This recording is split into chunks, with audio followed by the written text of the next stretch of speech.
Imagine booking the trip of a lifetime and waking up to find your flight gone, your vacation, wedding, or business deal grounded.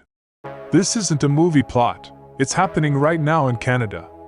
Air Canada is facing one of the largest disruptions in its history, and tens of thousands of passengers are stuck.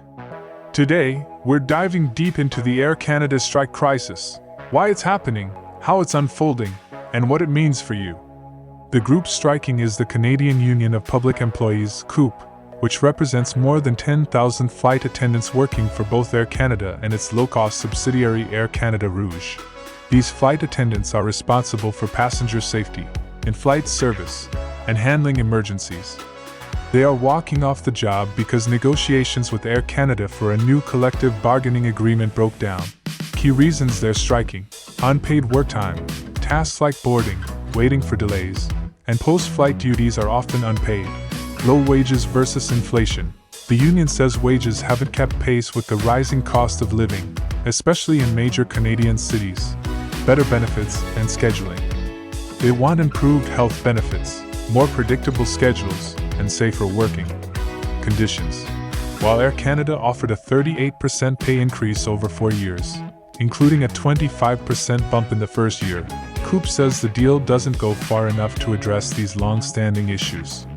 When you run one of the largest airline networks in the world, you can't just slam on the brakes. That's why Air Canada isn't waiting for the strike to start. They're shutting down in stages, and it's already begun. On Thursday, the first wave of cancellations hit. Just a few dozen flights at first, mostly long-haul routes leaving late at night. But that was just the warm-up. By Friday evening, Air Canada plans to have grounded up to 500 flights.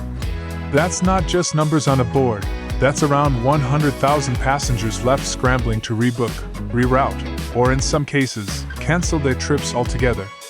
And the final stage? Early Saturday morning, Air Canada and its low-cost arm, Air Canada Rouge, are expected to fully suspend operations. Only some regional flights, like Air Canada Express, might keep flying. But for most passengers, the message is the same: you're not going anywhere. The scale is staggering.